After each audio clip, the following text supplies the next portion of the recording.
Dear respected brothers and elders,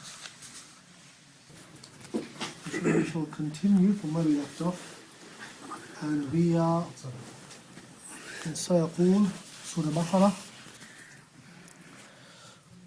We had started ayat number 219 last week, which was concerning the ruling on alcohol and gambling. Allah subhanahu wa ta'ala mentioned that though there is a benefit in alcohol and similarly in gambling, the evils of such activities far outweigh whatever perceived benefits there are. And last week we focused on the first part of the ayat, which is all about the benefits or certain perceived benefits of alcohol and what the detrimental and devastating effects of alcohol and such intoxicants is, be they drugs or anything. And we learnt of the gradual way in which Allah subhanahu wa ta'ala prohibited the use of alcohol, because alcohol was within the life and the culture and the blood of the Arabs in those days. They were heavily into alcohol. But Allah subhanahu wa ta'ala, the way He works is, as we found last week, He takes our desires and our nature into consideration. Allah doesn't just make something haram straight away. First, the Prophet sallallahu alaihi wasallam, he conditioned a group of men and women, the Sahaba Ikram. He worked on their iman, and when their iman was strong enough, then gradually Allah Ta'ala first gave a suggestion that alcohol is not ideal, like a mashwara from Allah Ta'ala. Then when iman was strong, Allah Ta'ala said, okay, now you can't drink alcohol during salat times. And when the Muslims were, mashallah, very strong in the iman, they were ready to accept Allah Ta'ala's commands, Allah Ta'ala made it absolutely forbidden at all times. With some other ayats. And on that day I said that inshallah we will continue with the second part of the ayat, which is what I want to focus on to start with. So let me read the ayat again. أعوذ بالله من الشيطان الرجيم بسم الله الرحمن الرحيم يسألونك عن الخمر والميسر قل فيهما إثم كبير ومنافع للناس وإثمهما أكبر من نفعهما. So they ask you concerning alcohol and gambling. Tell them that within them there is ithmun kabir, there is a great sin, and وَمَنَافِعُ لِلنَّاسِ, and though there are some benefits for mankind, their sin are far greater than their benefits. Now today inshallah we're going to continue with the second part of the ayat, which is maysir, which is gambling. Now the word maysir is a root word. In Arabic they call it masdar. Yeah? Now, and hence a yasir is the meaning. The meaning of the word yasir is someone who splits things up, who divides things. Maysir actually means to divide things. Kisi ko taqseem karna. Okay. Now the reason why here gambling has been referred to by this word maysir, because really there are other words which also mean gambling in Arabic. Qimar also means gambling. But the reason why here gambling has been referred to with the word maysir could be as follows. There was a specific type of gambling which the Arabs used to take part in.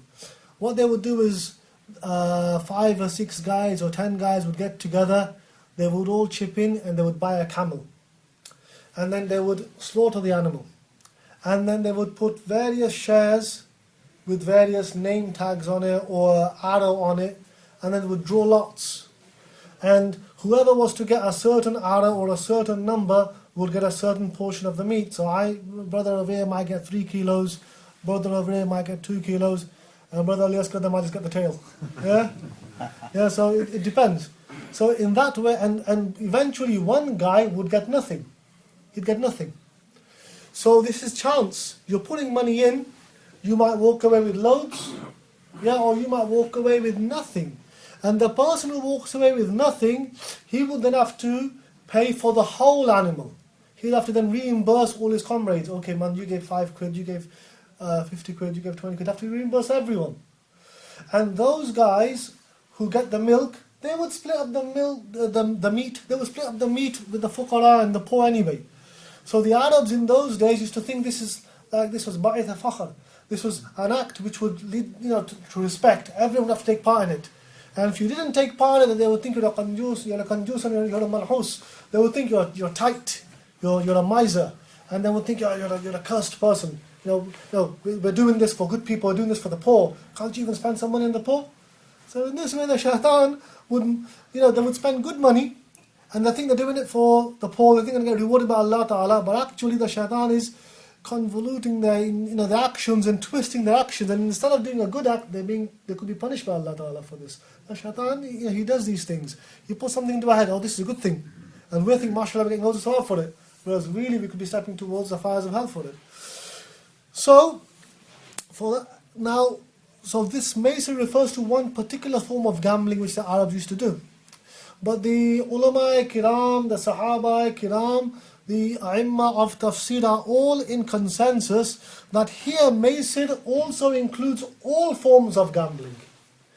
Any form of gambling which ever existed during the time of the Arabs, which existed before the time of the Arabs, which will exist after the time of the Arabs, everything is prohibited under this, in this ayah as well. So all forms of gambling are intended here. Now, another reason why this maisir could be, another reason why gambling could be referred to as maisir is maisir also comes from the word yusra, you could say. And yusra means easy. Yeah? Innama al-usri yusra. Yeah? So because gambling is on the face of it, by the looks of it, an easy way to make money. And I've said by the looks of it, I'll talk about that more in a second. So, and there's no such thing as an easy buck. Yeah, there's nothing in life is free. Yeah, if you see an offer saying this is free, yeah, it's not going to happen. Nothing is free. If you see an advert from me, free driving lessons, yeah, trust me, I'll get you somehow. Okay, so you can't. Nothing in life is free. So all forms of gambling are haram. Now, nowadays, certain forms of gambling, they're so complex and they're so subtle that you can take part in something and you won't even realize you're gambling. Yeah? Sometimes, look at the way in which the Western systems are based upon this speculation in the markets. Yeah? And some of these insurance policies and the Western forms of banking, half the time, these people in Wall Street and in the city, these guys they're just gamblers. And they're gambling on the futures of economies, they're gambling on the futures of, they have things called futures. Yeah? Where they actually we're buying and selling futures. They buy and sell certain commodities, this is going to do well, they buy and sell on the future of look at Greece. Greece is being crippled by debt, and it's all probably down to certain speculators and these multi-billionaire organizations and individuals who are happily gambling away on the backs and the blood and the sweat of people. And this is what's haram in gambling. With gambling, what it is, when you put money into something and there's a chance you're going to win loads, or there's a chance you're going to get a little bit, or there's a chance you're going to get nothing at all. And this is what gambling is. Now, similar to alcohol, gambling was also a very important part of the life of the Arabs. They would gamble over all sorts of things. They would love to gamble. They're like British people nowadays. You meet British people, right? They'll have barely a penny in their pockets. They'll pull out £1 for the lottery. MashaAllah.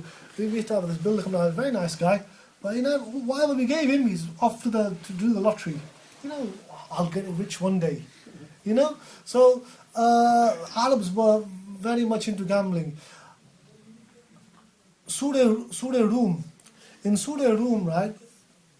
And initially gambling, even because it wasn't prohibited, even the Sahaba would gamble. When Surah Rum was revealed, the Persians had defeated the Romans. Allah subhanahu wa ta'ala gave like a Persian goy and a revelation in the Quran that soon the Romans will retake their city, Ghulibatil Rum. Now Hazrat Abu Bakr Siddiq, when he heard of this, he went to the Mushrikeen of Makkah and said, look, I bet you, I wager you guys, that the Romans are going to retake their city. And the Makkah said, oh, you're crazy, man. The Romans have just received a crushing defeat by the hands of the Persians. They'll never regain their city. But within a certain period of years, mashallah, as the Quran said, the Romans regained the city. And then, as a result, the Makkans had to pay, the Quraysh had to pay Hazrat Abu Bakr Siddiq whatever they owed him. Hazrat Abu Bakr Siddiq turned up, the Prophet ﷺ said, look, alhamdulillah, I've gained this money. The Nabi ﷺ was very happy that, look, subhanallah, this goes to show that a prophecy by Allah subhanahu wa ta'ala, a revelation of Allah ta'ala about the future was absolutely true, and the Quraysh lost and you won. But the Nabi ﷺ said, look, but this money is inappropriate. Gambling wasn't haram at the time. The Nabi said to the Prophet ﷺ, the Prophet ﷺ said to Abu Bakr Siddiq, this money is inappropriate. Although it wasn't haram, let's give it away in sadaqah. And so he did.